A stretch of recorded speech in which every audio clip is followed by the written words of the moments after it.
his new book. It's so brilliant. Ramakant's book? Yeah, his newest book is I really like. The Ultimate Truth, yeah. Yeah, I mean, it's really, really profound. You might like the Amrit Laya when I... Well, I'm supposed to get it when you finish, but you have been a while. I know, but I like to read it at night. I read it, as I go to bed, and it's very clear. Yeah. But yeah, Ultimate Truth actually has our one circle and our visits at Maharaja's house in it. Yeah, that's cool. I know, and the question that I asked Ramakant is in there. Page 330, 338, I think. Very good. So they picked up pretty much everything. Yeah.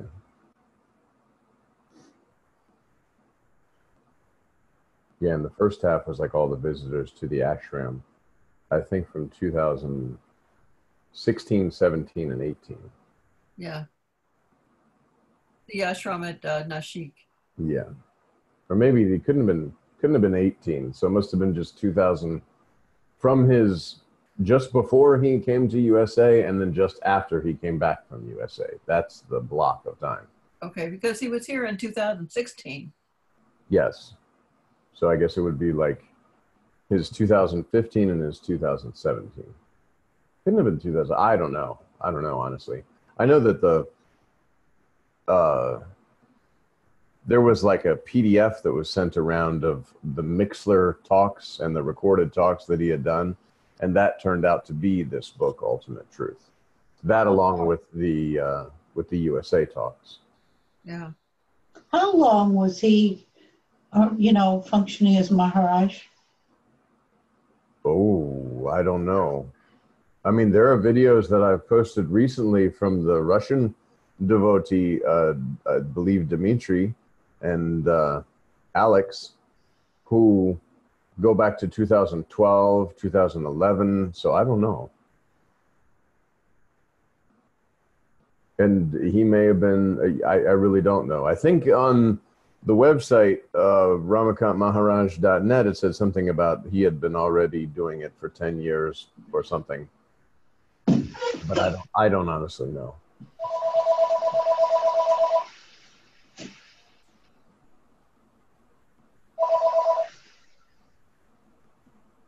Maybe he was doing it since Raji passed away. Yeah, I don't know. Yeah. No new message. Just trying to get in touch. Oh, it's messed up.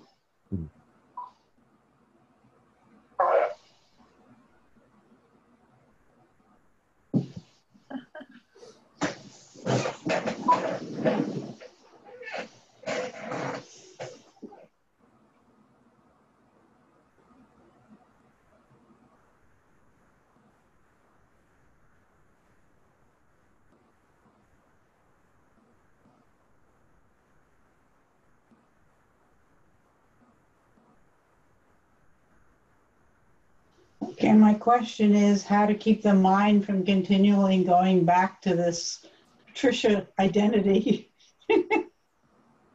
Recognize your formless nature and it's finished. But what? I'm sorry. Recognize your formless nature and it's finished.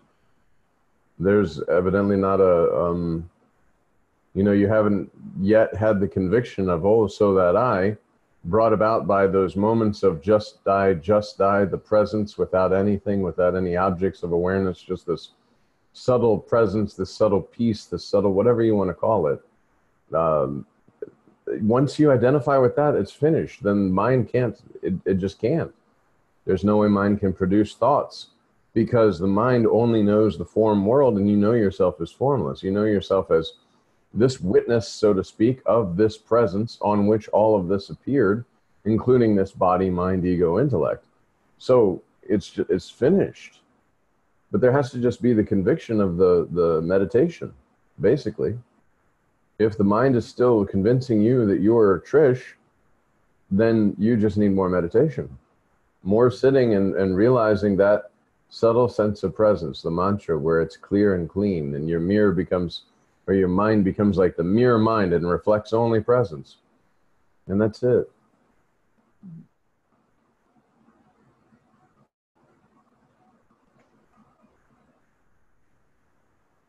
And it's the truth. That's why it can be discovered.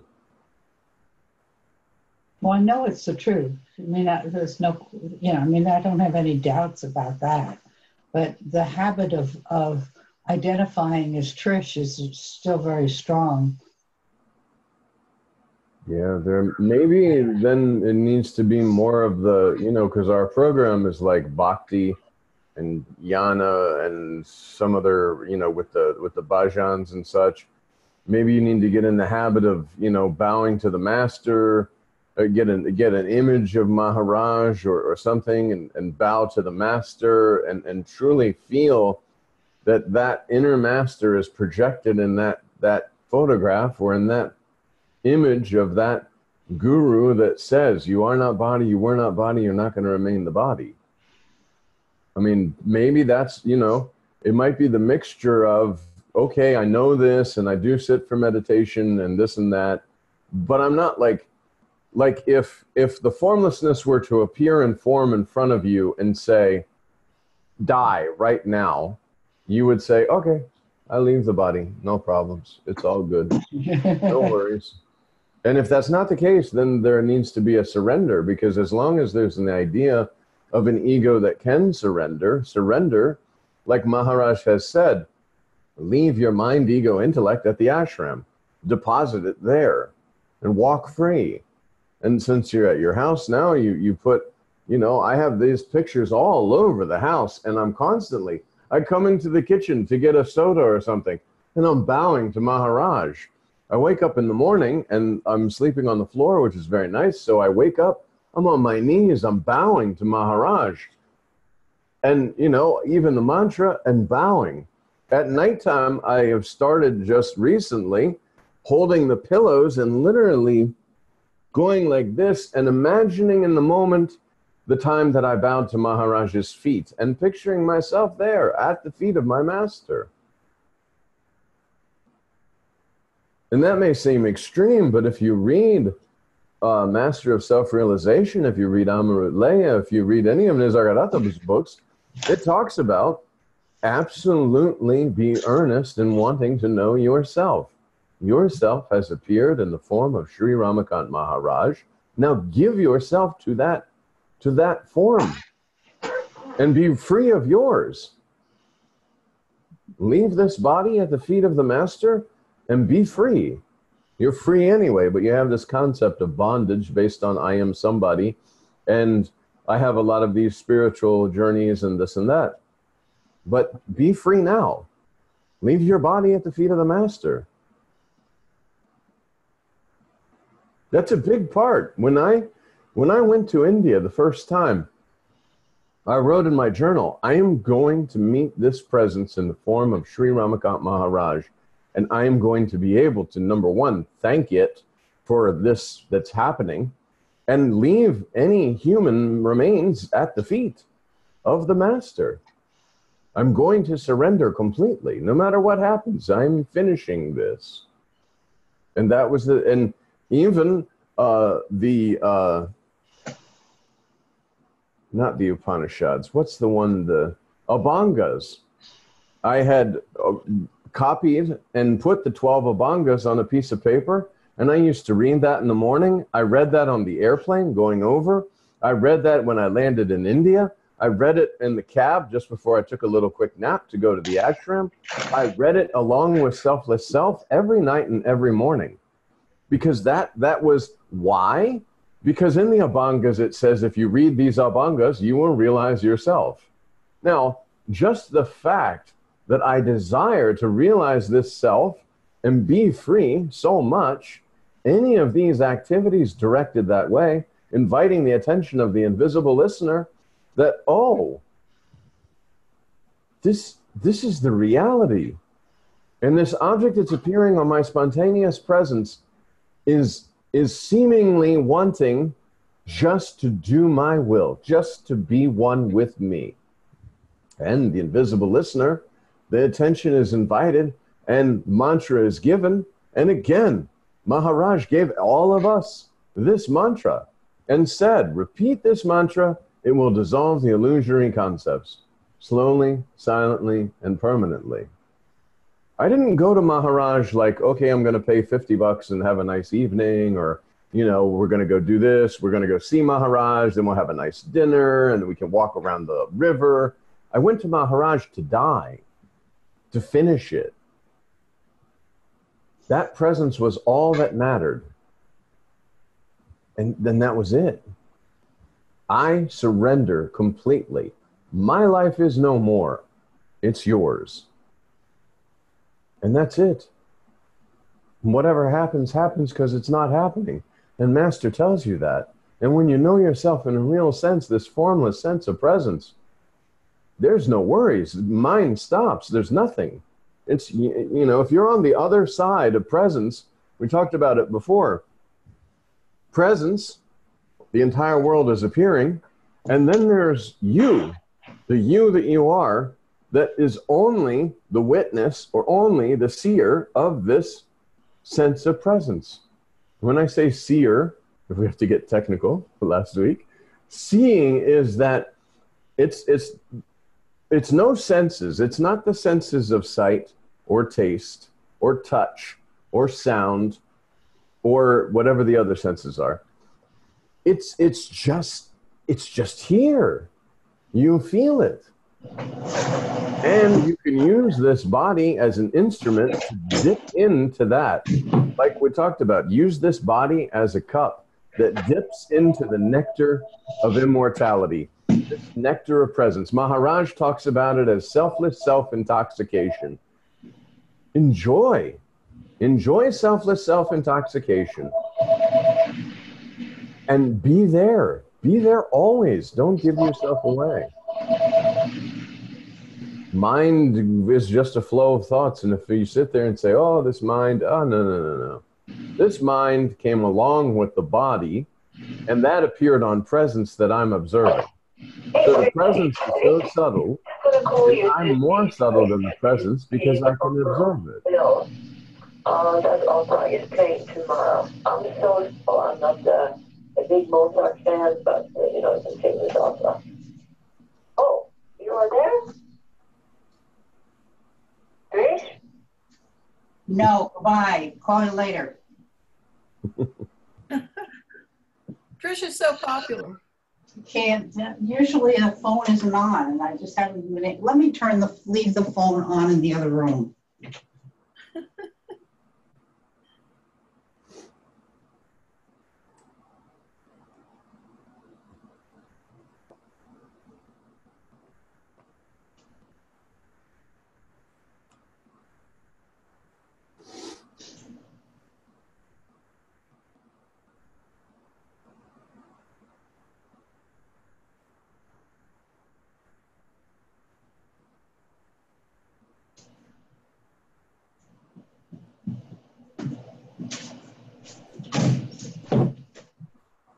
Hopefully that'll stop.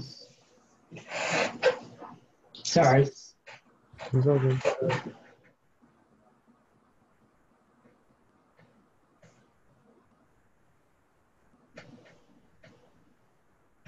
Symbolic. He's telling me to surrender, and I'm interruptions are happening. And see, true surrender, in my own case, I know I would just turn it off, unplug. You know what I'm saying? Because the mind wants to say, oh, what if our friend doesn't say this or doesn't do this or we don't get in touch? But that's the illusion. You are the primary. You are what has caused this entire illusory world to appear. So nothing is more important than your own presence. Nothing is more important than your selfless self. And in my own case, it's just known now. There's nothing, you know, it's just,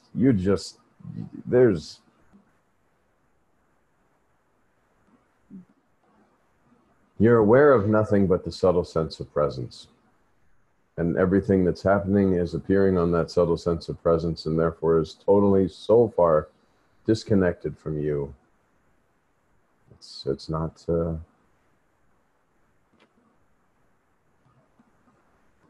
But again, like I said, and maybe, you know, I don't know all particular cases. I can only speak about my own self. And in my own self, I went to India with the idea of surrendering completely.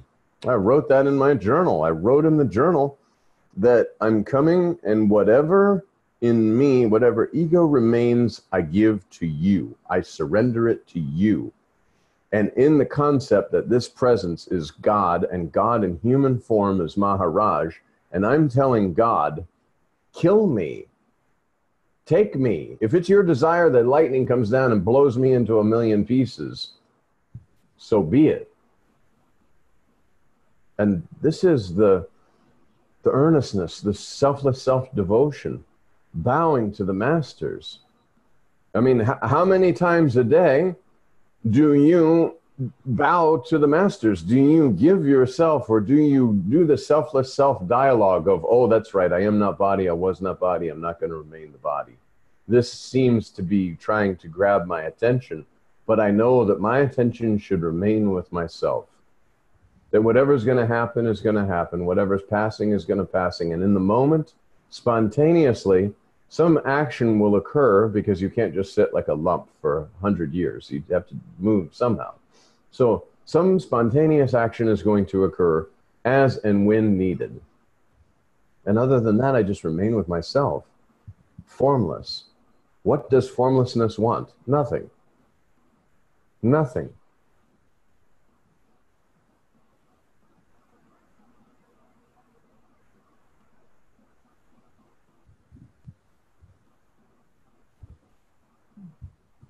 And bhajan, for my own self again. Bhajan in the morning, bhajan at lunch, bhajan on the ride home. And bowing to the masters throughout the whole time. Pictures of the masters all over the house, bowing to the masters. Thanking Maharaj in every moment. Even traffic, when you're in traffic and people are doing all kinds of crazy things, this is a time where you might lose yourself and take the touch of the illusory world. So I have a picture of the Guru's feet right at my dash. And any time that there happens to be some kind of pressurization of, oh, I can't believe this is happening, at your feet, Master. At your feet, my Master. That's it. It becomes the way of life. Absolute, complete, selfless self-devotion. And the invisible listener is pleased, removes this external cover, and never looks back.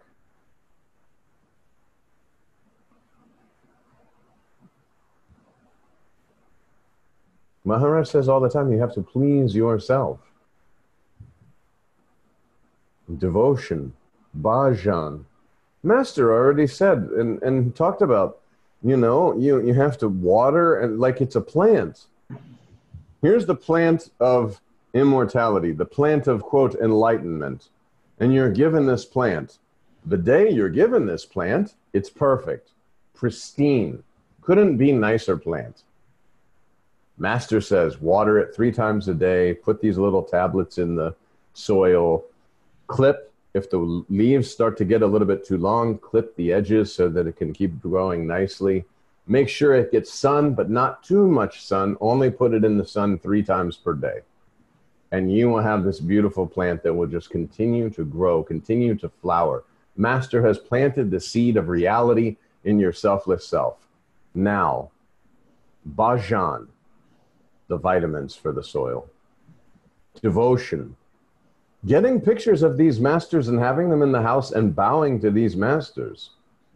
Knowing that you're bowing to your own selfless self that realized itself in that form and then told you, oh yeah, you are not body, you were not body, you're not going to remain the body. So that needs to be there for the plant to grow very nicely. The inner talk that happens, the selfless self of, this is no, I don't need to look at this. Master says, I am not body, I was not body, I'm not going to remain the body. Oh, look at that. Like Master said, black clouds are coming. Master said, when black clouds are coming, I just allow them to come. They go. It's a 5 elemental disturbance. It has nothing to do with me, the holder of the 5 elemental body. My plant is growing and growing and growing. When I have some free time, instead of looking at some mindless sitcom, which is okay occasionally, but I go and I sit maybe and I listen to a YouTube video of Ramakant Maharaj talking. Just even the 5-minute, 10-minute little talk. And oh, yes, yes, yes, yes, thank you. I read some spiritual material, like you said, in the nighttime, and so I can impress further. My plant is just growing and growing and growing. I put the plant out in the sun because before I go to bed at night, I mantra so that I can just die, because I know that the master said that if I mantra as I'm going to sleep, that does not sleep will continue the mantra throughout. And I will wake up with the mantra on the other side, because the thing that went to sleep doesn't have anything to do with anything. That thing that went to sleep is the illusion. And the one that witnessed this sleep is the reality that never sleeps. So that continues throughout my whole, and then throughout my day, just mantra. Oh, look, I have a waiting in this long line to return something or to buy something. Very, very long line, 10, 15 people. Instead of picking up the latest tabloid and looking through or staring off into space or starting conversation, I just sit, mantra, maybe even observing the thoughts that I'm having about having to wait, seeing that these thoughts are there, but I just gently sweep them aside with mantra. My plant keeps growing. Eventually, the plant becomes large enough that it's self-sustaining. And also, the habit has become so ingrained, it's like breathing now. Bhajan, mantra, looking and bowing to master, because you are just so selflessly self-intoxicated, so absolutely in this tension-free, beautiful, fearless existence that it's just natural now. And tending the plant becomes the most important thing.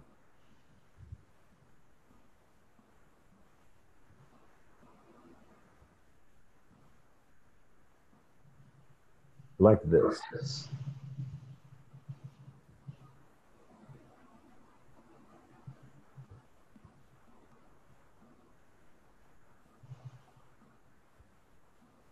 Not taking the drama seriously. The drama of the relative plane.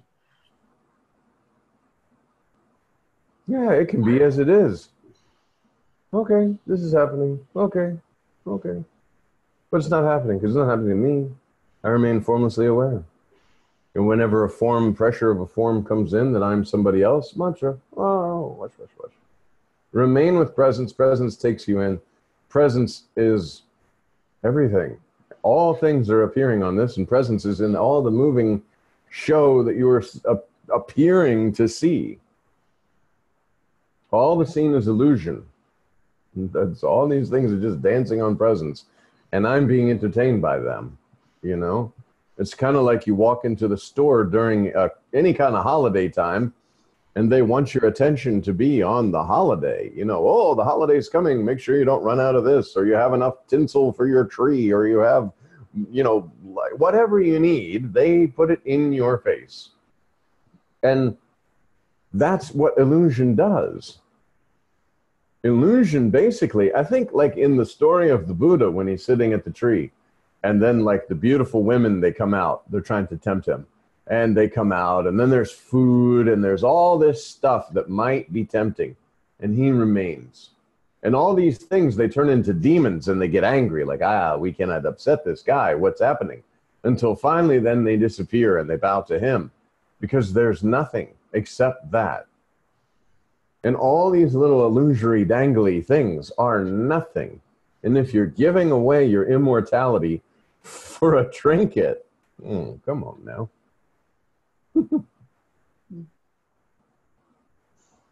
Yeah, you have to see it that way for sure, that's what it is a giving away of yourself for some illusory, you know, thing that's going to come and go. You know, but you've seen everything come and go. Yeah. Everything in your life has come and gone. Yeah. Even those people who hold dear to their parents, like, oh, my parents, I have to hold on. The parents die. Yeah. Everything passes away. If life teaches you anything, it's not to attach yourself to anything, because everything fades. The only thing that doesn't fade is this one that's witnessing all the fading that's occurring on the spontaneous presence. The body is getting older, like Maharaj says, young man, middle-aged man, old man, dying man. And the body, but there's a witness that all these stages. So this is like everything's passing. Nothing. Even the best time that you've ever had in your life is now a memory, because it's no more here. But now you have to just turn inward with the sense of presence. Just I. That doesn't fade. And that's the source of all the peace. You know, your 16th birthday, where you thought you were having the time of your life, was a drop of the peace and the joy that you are. Experienced and identified in the moment as something. But you're the source. All joy comes from you. All peace comes from you. All happiness comes from you. There's nothing except your selfless self. So everything comes from you. Yeah, and I guess if you're disturbed by other people's behavior, it's because it's something in you that you're seeing reflected out there. Well, you're believing yourself to be an object, first off. If you're not an object, then how can the formlessness be disturbed? By the objects that are appearing inside of it. They're the objects, just like the space in this kitchen. You can have a nice, happy party, or you could have somebody, we talked about before, murdering someone on the floor. The space in the kitchen could care less what's going on inside. Yeah. It's just there. And you know yourself as formless, you're using form, but this is just an instrument. That's all. If you identify yourself as someone, a limited form, you create time, you create space, and you create otherness, simply because you're aware of yourself as something separate than just the awareness itself. Right. You have the awareness of yourself, and when there's a you, there's others, automatically. When there's no you, when you're sitting here, and this is not, it's just space speaking. There's nothing going on here that's saying that there's a person sitting here or there's anything here. There's just speaking. There's a flow. There's nothing looking at the flow. It's an empty instrument. If presence left, boom, body falls onto this table. And other than that, there's no sense of a something. And I'm sure you get this in your meditation when you're speaking. You have to not be thinking consciously about yourself all the time. Unless, like, I mean, that would be very bad. Well, what I notice is that the thoughts about the me that, you know, are sort of subtly there, creates tension in the body. You know what I mean? It's like I had to go through this, well, I got this massage from this, and I was questioning, where does all this tension come from? And I realized it's all this concern somehow. And I guess I'm trying to understand or try to break apart is this attachment that's causing all this tension. You know, that there is a relationship between the thoughts and the body, and the thoughts create tension in the body. So it's if you're able to let all that go, then the body can relax. Do you know what I mean? It's like I notice this in, you know, because I just noticed the tension is there, and then I went to the source of the attention of the tension, and it turned out to be the I thought, you know, the me thought, which on some level is it's recognized intellectually that is not, it's false. But on the other hand, there's something that it does to the body if it's attended to. So if there's this complete surrender, like you're saying, then there's relaxation in the body. Does that make sense? Where there's no touch of body. See, the thing that keeps you impressed in the body is the thoughts about the body knowledge. What you just spoke about, there's tension in the body, and the mind has something to say about it because there's an identification through the thoughts about the body, and none of that you are. It's the same as there's a storm going on outside, and I can certainly comment about the storm and how it's breaking the trees and how it's a really heavy storm, but it has nothing to do with me. I'm safely inside looking out the window at the storm. And this body is going through something. Okay, the body is going to go. It's a 5 elemental body. As we age, these bodies are going to be that lump of banana. And we'll have doctors that can put us together and be in the hospital and such, but there's no identification with this thought flow. This instrument of mine is not performing as well as it could. That's all. Has nothing to do with me. My mind, if it sits there and starts to talk about the tension in the body, even when you're talking about like, oh, there's tension in the body and it's caused by me thinking about the tension in the body, and that increases because your attention is going to the smallest tension. Yeah. If you prick your finger and you look at your finger and keep thinking about your finger and keep looking, it's going to be really, really painful. But if you prick your finger and move on, it's finished. Yeah. It's the theory of the barking dogs, like Maharaj says. Dogs are barking. Okay, the dogs are barking. No need to pay more attention to this. Or, like they talked about Maurice Friedman or somebody when they went to an ashram with Nisargadatta Maharaj, and he said, I had the worst. Oh, Maurice Friedman brought a friend. That's what it was. Maurice Friedman slept beautifully. He asked his friend the next morning, and the next morning the guy says, there were dogs barking, there were horns, the city is so noisy, I couldn't get any sleep. And Maurice Friedman was like, oh, I didn't notice that. You know, and Nisargadatta Maharaj says, if he is speaking and you're sitting close to the fan and the fan is bothering you, then move.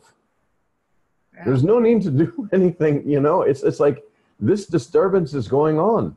There's tension in the body. Okay, the 5 elemental body. You might have a sore arm after carrying groceries or something. Okay, my 5 elemental body is experiencing some distress, some discomfort. Nisargadatta Maharaj, when he was having the cancer, he said, I'm giving this cancer to my beingness.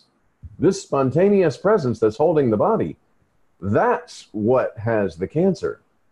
I do not. And therefore, this mind that tries to give thoughts and ideas about the body that has the cancer, and therefore the mortality, has nothing to do with me. And eventually the mind will just slow down because it's like a friend who sits next to you and just keeps chattering away. And eventually, if you pay no attention, it will stop. I mean, unless it's like a really crazy friend, in which case you need to get a different friend. But it's like la la la la la la, and you just, it's like white noise is what it becomes. You know, you can just sit there and okay, like there's a fan going in the background right now, but I'm not hearing. You may be hearing the fan, but I'm not hearing the fan. It's just kind of a faded in the background thing. Yeah, I notice sometimes if I'm annoyed, it means there's a me that's annoyed. But if I take the me out of the equation, there's no annoyance. That's the theory, Osho's theory of the empty boat. Uh-huh. In the lake, you're sitting. Very pristine, nice day, sunny day, you're sitting in a boat. All of a sudden, a boat hits you out of nowhere. And you were having a nice rest, and you get up, and you're ready to attack. But there's no one in the boat. So you have to calm down. Who are you going to vent this frustration on? So the frustration goes very quickly. Now, even if there was just a young boy in this boat, frustration would have an object, therefore, to vent the frustration. But the entire world is an empty boat. All the people that are bumping into you are empty shells that the presence that you are is moving around. And this is where the fun begins, because the ideas, thoughts, and beliefs are creating your experience about otherness. And when you have no thoughts or ideas or beliefs, otherness is not. So the boats bounce and be on their way quickly and easily, because the selfless self is continuously moving all of this show around. And the more you believe the master, the more you cling to the guru's feet, to the guru's words, the less this troublesome world impresses you. Because it's out there. It's like, it's two empty boats banging into one another.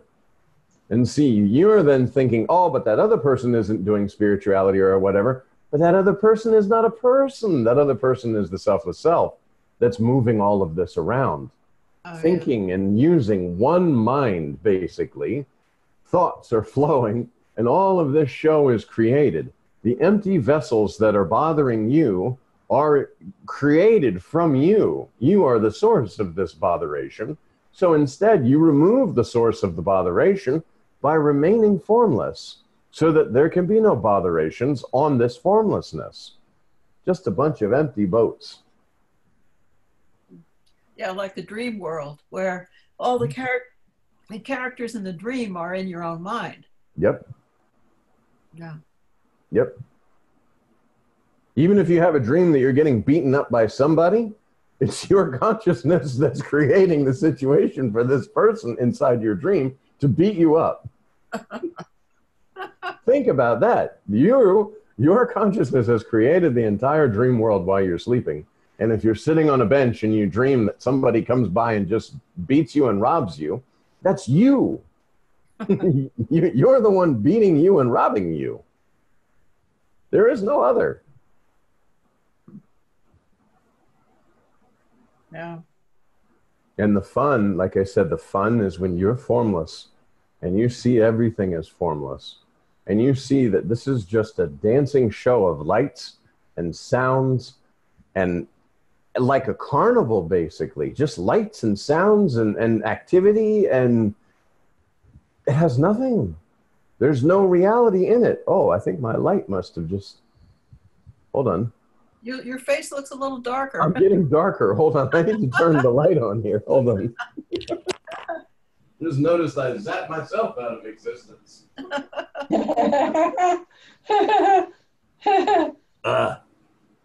Oh, now it's better, John. Yeah, that's a lot better. Yeah, we can see you now. Yeah, there we go. I was dissolving right before your eyes. Well, you're talking about this, and it's kind of happening. I was like, I looked down. I was like, oh my God, it's just like a dark square. Becoming formless. Yes, indeed. But seriously, this mind, ego, intellect, they came along with the body, and the body appeared on your spontaneous presence. Again, the example, the space in this room, selfless self, alive, but doesn't know it's alive, has no even idea that it exists or that there's existence. This lump of flesh, empty completely, and the space comes into this body, and you say, I. It's the space that's saying the I, but the I, the one who's speaking I, believes that it's this body that's speaking I, because this is the first time ever that there was the knowing of existence. You did not know yourself. Suddenly, you're this body and you say I. So how would you not think that you're not this body? You click and you're like, oh, look at this. And you're younger, of course. This is just an example in this space on this body. And then, amazingly, when the space leaves this body, it doesn't know that it's left this body, nor does it know that this body's there anymore, because it's back here and it has no sensory instrument to know itself or anything. And this space comes back in this body, and they're speaking again. Oh, look. Now, of course, this space, now that it knows itself and sees itself, just like a child wants to be. Because when I leave, I don't know anything. When I come in, I know something. I know myself. But I'm not what I appear to be. I'm an appearance in my own self, and I don't know this. Now I appear in this body form, and I believe that this body form is myself. I might sit here and say, oh, look at that. There's something beating, and think it's my heart because I'm identifying with this is my body. But in reality, I'm the space. I just now know my own existence in this body form, so I start to discover. And then I see other forms and other different things, And I get lost and forget about the fact what it was like before I knew myself. I only see myself in this form moving about, and I think this is me. And I impress that this is me day after day. And other people I see will say, oh yeah, you're this person. But the space has just come inside a body and said, oh, I exist. And this is myself. And as a small child, Mom said, this is John. And the activities and the actions of John became John's activities and actions.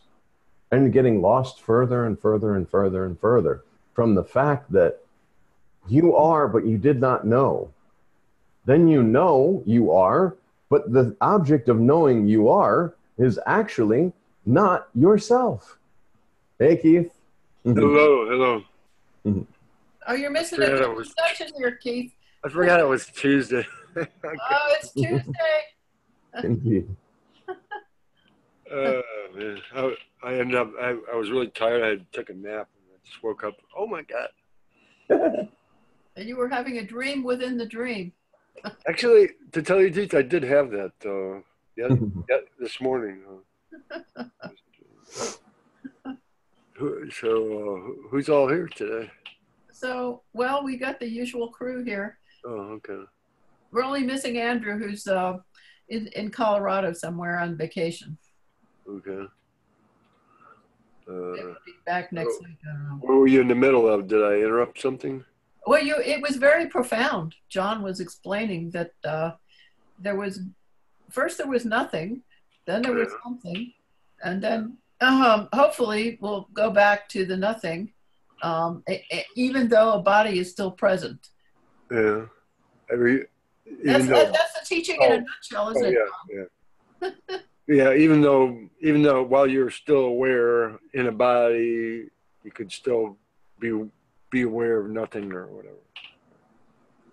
Well, you know your formlessness holding form, and that's it. But the formlessness is whether the form is there or not. And then truly, if you break it down like all the 5 elements, we talked about this body is just, there's a factory of men, female, male, female, male, female, procreating all these bodies. And the selfless self that you are, the consciousness, attaches to these bodies and begins speaking and doing these different various things, thinking and believing it's an individual. And the same happens with little pigs. Little pigs make more pigs and such, and this creates the world. But like Siddharmeshwar Maharaj says all the time, you don't live in a house, you live in mud, basically. Sand, in reality, because a lot of this is concrete and stuff. So you live in sand and water. You don't really live in a house. It's when you label the sand and water as a wall that you begin to say, there are 4 walls and I'm living within this 4 walls and a roof. But in reality, I'm living in sand and water and earth. So you're living according to thoughts about this stuff. I mean, that's the way it feels, but actually you do, how do you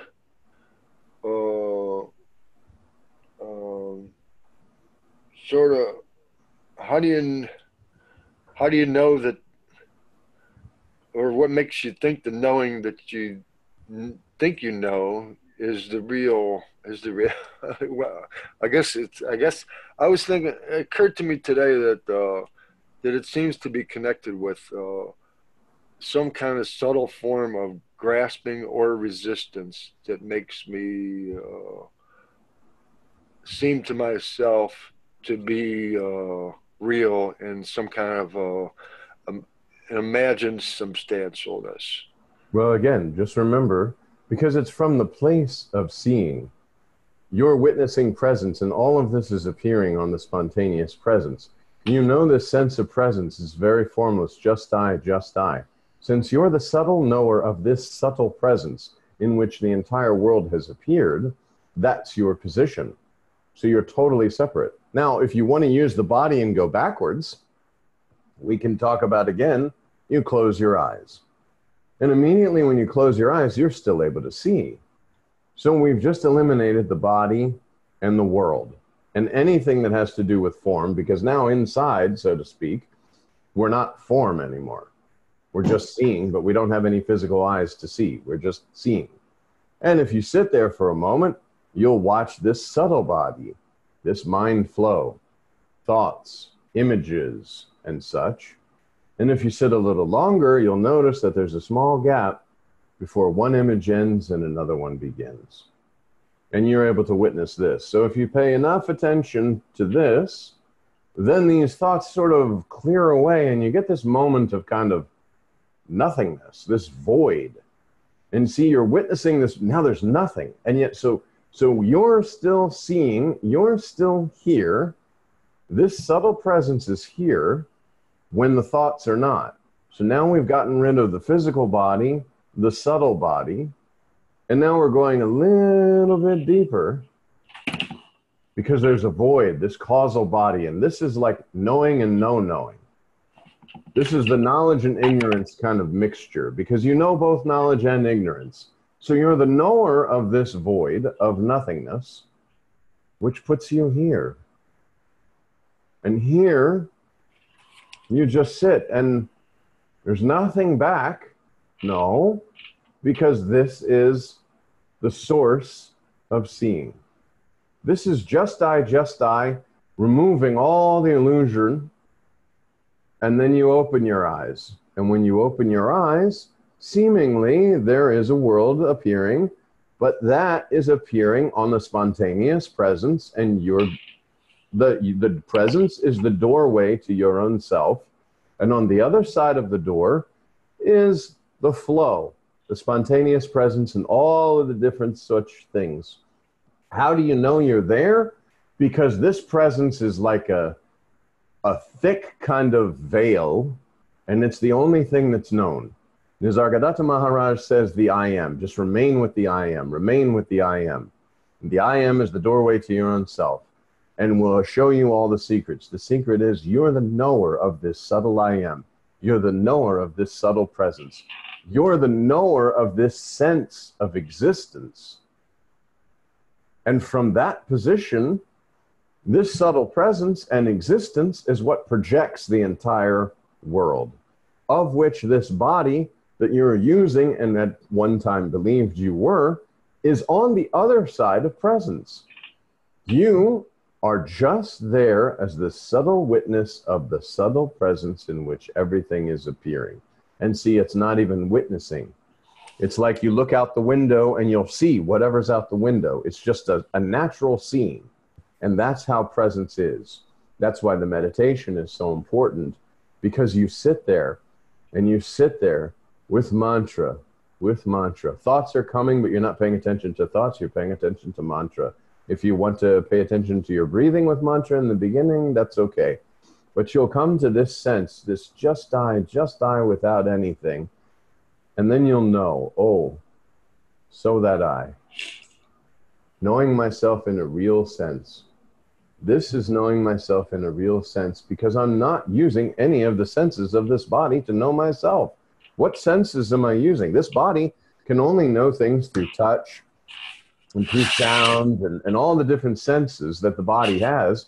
But this sense is not, this is just a knowingness that's natural because there is no sense. There's no sensory organ being used to sense yourself, this subtle sense of presence. You're the knower of the sense of presence.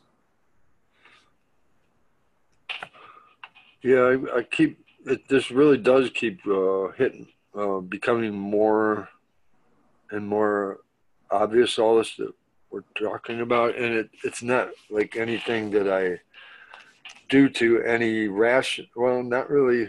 I mean, even though I go over and I write down all this stuff all the time, it's not really happening according to a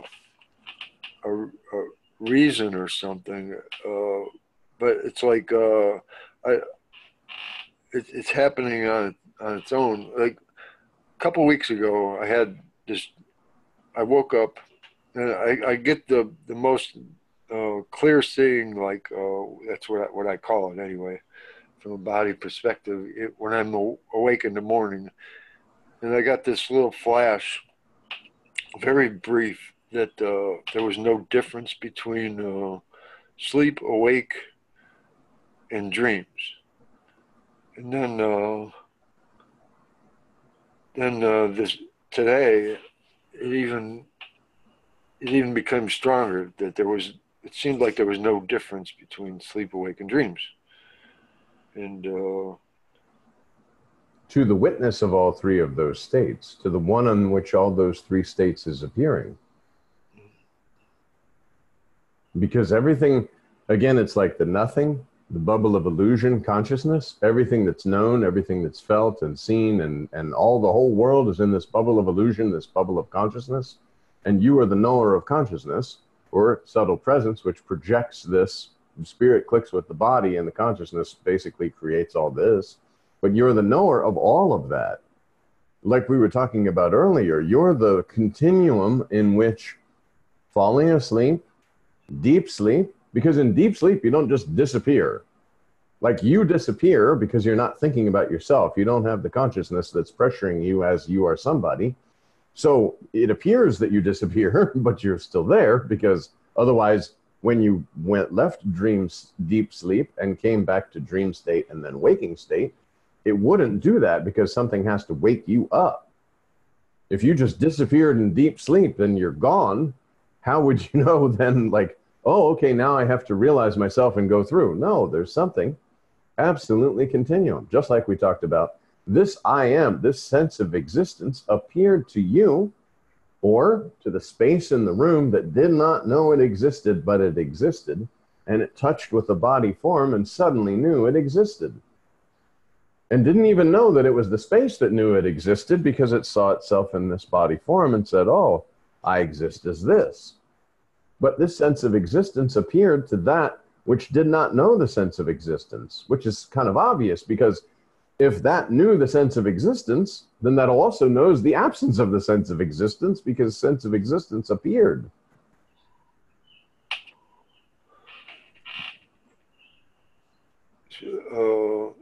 It didn't know the sense of existence, but didn't know the nonsense, or the so does it I mean, sometimes I get the sense that there is no death, but no, there isn't, because the formlessness doesn't die. The formlessness that attached to this body for a time and began speaking and knowing itself, when this body falls, the formlessness was still formless. That's the example of the space inside the pot and outside the pot, or the walls, the space in the kitchen and the space in the bathroom. If the walls come down, it's all space. The space was never divided. The division was through conceptual kind of, oh, this is the kitchen and that's a bathroom. Bathroom doesn't know bathroom, and kitchen doesn't know kitchen. Space doesn't know space. Suddenly there's a knowingness, because the sense of existence is brought about by this body. Like Maharaj says, the matchbook and the match, it strikes and there's fire. Spirit clicked with the body, you say, I. The first time you ever know your existence is in this body form, so you think, I exist as this body form. And that's why Maharaj talks about the ants. If you pour water, the ants run like crazy, because they want to protect their sense of existence, which they only sense being alive in that body of an ant. Presence doesn't know that whether this ant is here or not, I am, because presence in the ant thinks it's an ant. Or not thinks it's, you know what I'm saying, is pressured as this body of mine, if it falls, I'm dead. And you witness other bodies falling. See, that's a cool thing too. Not in our world, it's not so cool to watch people, but if you were an ant and you saw your little buddies getting all curled up in the water, you would see the bodies lifeless and assume that the life in you would also disappear, would die. You see death, and you're worried about death because you're identified with a body which can die, so to speak, because the body, the life energy leaves the body and it's no more. It's just a dead banana, lump of goo that's burned or buried. But the presence doesn't go anywhere. It can't. The space in this room, if it comes into this body and speaks and then leaves this body and this, see, the space no longer knows itself, so it doesn't see this body that's lifeless without it. Then there's a breath, and suddenly there's an awareness of being alive. But the aliveness was just one thing clicking with another thing and creating a third thing, which is life, existence, the world. Yeah. Because this morning when I had that, it seemed to be kind of a profound insight, and I was in a space that I've only been in pretty much once before, when I went into white light of oneness. But I started to feel like such, but then I came out of that sort of pure light, and then I started to I guess I must have started to reflect on the experience, and anyway, I started to get a little bit of a sense of eternalism, as if I can't, I'm never going to die, and I felt like really happy because I'm never going to die. But that's still, and that actually gave me a sense that maybe that if it's possible to work with that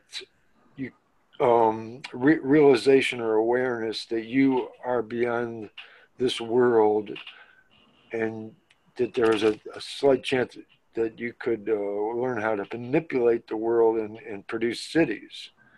And but then I realized, of course, well, I'm not really interested in that. I'm just interested in being what I am, or who I am, that is totally free of any kind of, that doesn't need no cities, doesn't need anything. It just seemed like I didn't need anything to be, period. And it was very happy, but I also don't want to turn that into some kind of eternalism either, I guess. You know, I mean, it's all conceptual, because you're creating an experience or having an experience. And even though it's a very beautiful experience, okay, but it's still an experience that you've created an experiencer of, rather than just being one with an experience that happens to be passing through your formlessness. The idea of, you know, trying to be immortal or whatever, see, the easiest way for this immortality is to know yourself in a real sense, that you weren't born. You never were born, so you can't die. That which was never born can't die. What's the cure of death? No birth. There's no birth. What's born? This body is a lump of 5 elemental goo that starts out as like a little something and grows into something, and then drops out with the life force but no knowingness. And then the knowingness is the consciousness pressurized to believing that it's in this little individualized form, and creating then a world from that snapshot based on this one moment in time, this experience of I exist as this. And as soon as I know I exist as something, then there are other things, and I'm relating to those other things as a thing. But in reality, the formlessness never takes shape, never takes form. It's consistently formless. It doesn't change. The only thing that changes is in the bubble of illusion, the consciousness which is appearing on the sense of presence. And that's why you, as the knower of the sense of presence, is all that needs to be known. And when you know the sense of presence, this formlessness cannot, birth and death don't make sense. Eternal doesn't make sense. Space doesn't make sense. All these concepts are blown away because you are, like that you are, this sense of presence in which everything is appearing but has nothing to do with anything other than sort of providing the background for this consciousness to explore and enjoy and create, just like the dreamer laying down at night and projects the entire dream world. The dreamer is inactive. The consciousness within the dreamer is very active, creating the entire world, but the dreamer is inactive. You know, I mean, you might toss this way or toss that way, I don't know, but you're completely inactive. This consciousness is doing everything, all the doing, all the people, the sun, the moon, the stars, everything, even the watching of the individual that believes that they're in the dream as something is in the bubble of illusion, the consciousness. And this same thing happened with the sense of existence, that you are, create, spontaneously projected, and then believe yourself to be one of the objects inside your own projection. Be free. Yeah. So it's, I can't thank you enough for, I don't know what's helping me to be able to gradually see the truth of what you're saying, but it's just mind blowing. It's totally mind blowing. I love it. It's supposed to be mind blowing. Yeah, I guess so. Yes, yes. Anyway, John. Oh, yes, it is. Yes, yes. Thank you, everyone. Thank you. Thank you. All right. Thank you. Take it easy.